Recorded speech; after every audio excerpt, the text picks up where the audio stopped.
Hi friends, welcome to the market hacker. देखो, ये position size देख रहे हो, एक अच्छा खासा प्रॉफिट है। आज मार्केट पूरी तरह ट्रेंडिंग था, बियरिश था, मार्केट गिरता ही चला जा रहा था। बहुत बड़ा प्रॉफिट हो सकता था, इतना बड़ा जो अगर मैं अपने एनालिसिस पे सिर्फ बिलीव करता तो इससे 10 टाइम्स अधिक भी प्रॉफिट हो सकता था। लेकिन मुझे डर, जैसे ही ट्रेड लेने के बाद डर अभी भी काम करता है मेरे ऊपर। मैं इतने दिनों से ट्रेड कर रहा हूँ ऑप्शंस में, अभी प्रैक्टिस जब से कर रहा हूँ अक्टूबर से, डर अभी भी है। जब तक ये डर नहीं हटेगा बड़ा प्रॉफिट नहीं मिलेगा, ये तो मुझे पता है। लेकिन फिर भी चलो देखते हैं, डिस्कस करते हैं। दो स्ट्राइक प्राइस पे आपको यहाँ दिख रहा है, एक पे क्वांटिटी अधिक है, मतलब लॉट्स अधिक हैं, वो मैं डिस्कस करूंगा, उसमें प्रॉफिटेबल हूँ। दूसरे में सिर्फ 13 रुपये का प्रॉफिट है। चलो ऑर्डर्स में देखते हैं कब। 9:31 पे मैंने एंट्री करी है, 10:13 पे मैंने एग्जिट करा है। सेम स्ट्राइक को मैंने 10:14 पे फिर से बाय कर लिया है, मतलब ये ट्रेंड कंटिन्यूएशन ही था। यहाँ पे डर की वजह से मैंने प्रॉफिट बुक करा इस स्ट्राइक प्राइस में, फिर नेक्स्ट कैंडल में ही मुझे दिखा कंटिन्यूएशन, तो मैंने फिर से एंट्री ली, वो भी डबल क्वांटिटी से, क्योंकि मैं ऑलरेडी दिसंबर जनवरी में प्रॉफिटेबल हो गया हूँ। तो मैंने सोचा क्यों नहीं आज से ही डबल करे, जब मुझे बेस्ट अपॉर्चुनिटी दिख रही है। तो मैंने आज से ही क्वांटिटी को डबल करा और यहाँ पे फिर मैंने प्रॉफिट बुक करा 10:27 के। मुझे और भी कंटिन्यूएशन दिख रहा था, लेकिन यहाँ पे क्या था, चार्ट में मैं आपको ले चलता हूँ, चार्ट में दिखाते हैं कैसे और क्या दिख रहा था। देखो, मैंने करीब करीब बॉटम पकड़ा है। पुट का चार्ट देखोगे तो ये नीचे गिर रहा था, गिरने के बाद यहाँ बॉटम में पकड़ा है और बॉटम से ये ऊपर गया है। और यहाँ से यहाँ तक का होल्ड करना, ये जो है ना, कितने रुपए के आसपास खरीदा होगा, 160 रुपए के आसपास खरीदा है, और 160 से खरीद के करीब 200 के आसपास मैंने बेचा है। ये वाला जब बहुत ज्यादा करेक्शन आया, इस स्विंग को लो ब्रेक करा ऑप्शन में, तब मैंने बेचा है। अगर आप इसे इंडेक्स में देखोगे तो मैं कहाँ पे एग्जिट कर रहा हूँ, 10:13, 10:13, करीब करीब इसके बॉटम के पास आएगा। 10:13 कहीं यहाँ पे आ रहा है, यहाँ के आसपास मैंने बेचा है। लेकिन यहाँ पे भी मुझे इंडेक्स के चार्ट के अकॉर्डिंग बेचना नहीं चाहिए था, क्योंकि प्राइस एक्शन नीचे का ही था, लोअर एंड लोअर बनाता ही जा रहा था। ऊपर एक ट्रेंड लाइन था, ट्रेंड लाइन से रिजेक्शन भी ले रहा था।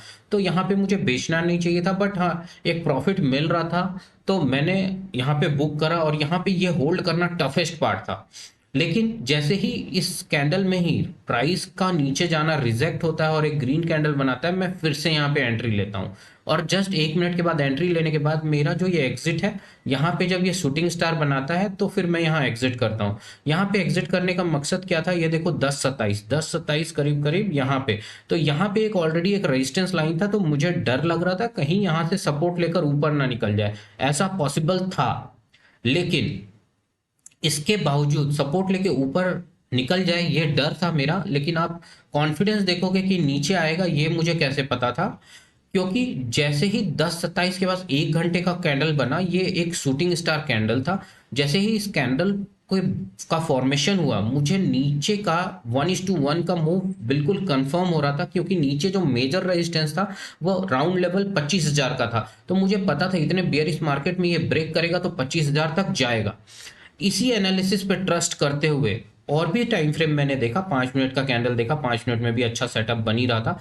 उस बेसिस पे मैंने फिर से एक ऑर्डर पंच किया। वो ऑर्डर, नेक्स्ट ऑर्डर कौन सा था, इस स्ट्राइक प्राइस में 350, क्योंकि ये बहुत इन द मनी हो गया था। 300 और 350 भी इन द मनी था, फिर भी मैंने एक ट्रेड लिया।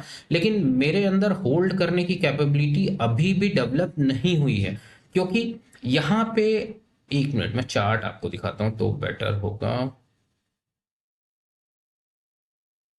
ओके, छोड़ो, वो कैंडल अभी खुला हुआ नहीं है, बट चार्ट आप देखो, टाइमिंग देख लो ऑर्डर बुक में। किसी भी स्ट्राइक प्राइस में सेम टाइप का मूवमेंट होता है। 9:29 पे मैंने एंट्री लिया है, 9:36 पे मैंने एग्जिट किया है। चलो इसी पुट को देख लो आप, 9:29 पे, 9:29, मतलब इसके नेक्स्ट कैंडल ये करेक्शन शूटिंग स्टार बनाया, फिर से ग्रीन जैसे ही बनाता है, ये दो ग्रीन, तो मैं यहाँ पे फिर से एंट्री ले लेता हूँ दूसरे स्ट्राइक प्राइस में। लेकिन ये जो जिगजैग जिगजैग है, ये देखकर लगभग कितने बजे, 9:36 पे 9:36 करीब इस कैंडल पे मैं एग्जिट कर लेता हूं, क्योंकि ये कैंडल में ऊपर से एक विक्स बना रहा था, तो यहाँ पे मैंने एग्जिट कर दिया। अब आप देखो ये कितना बड़ा ब्लंडर था, यहाँ पे मैंने एग्जिट करा, एग्जिट करते ही ये रॉकेट की तरह भाग गया। ये 240 का जो ऑप्शन है सीधा जाकर रुकता है 390 पे। 390 के बाद फिर थोड़ा होल्ड करता है, और ये ऑप्शंस करीब करीब करीब करीब 400 तक पहुंच जाता है। कि और इंडेक्स को अगर मैं देखता रहता, ऑप्शन के प्राइस पे ज़्यादा वरीड नहीं होता, तो इंडेक्स के प्राइस पे मुझे पता था 25,000 तक तो जाएगा। तो मैं हो सकता है यहाँ 25,009 के आसपास या 25,035 के आसपास तक मुझे होल्ड करना चाहिए था। ये टाइमिंग यहाँ तक का मैं प्रॉफिट कवर करना चाहिए था मेरे एनालिसिस के अकॉर्डिंग, लेकिन नहीं कर पाए, क्योंकि इतना प्रॉफिट ऑप्शन में मैंने कभी ना बुक किया है, ना देखा है, ना होल्ड किया है। शायद ये मेरा एक्सपीरियंस है, ये एक्सपीरियंस गेन करता जाऊं तो कल को कभी ऐसा आएगा टाइम जब मैं ये 400 पॉइंट का प्रॉफिट बुक करता हुआ भी वीडियो अपलोड करूंगा और आपको उसके पीछे की लॉजिक एक्सप्लेन करता रहूंगा। Thanks for watching. ऐसे ही लर्निंग वीडियोस के लिए मेरे इस चैनल को सब्सक्राइब करें।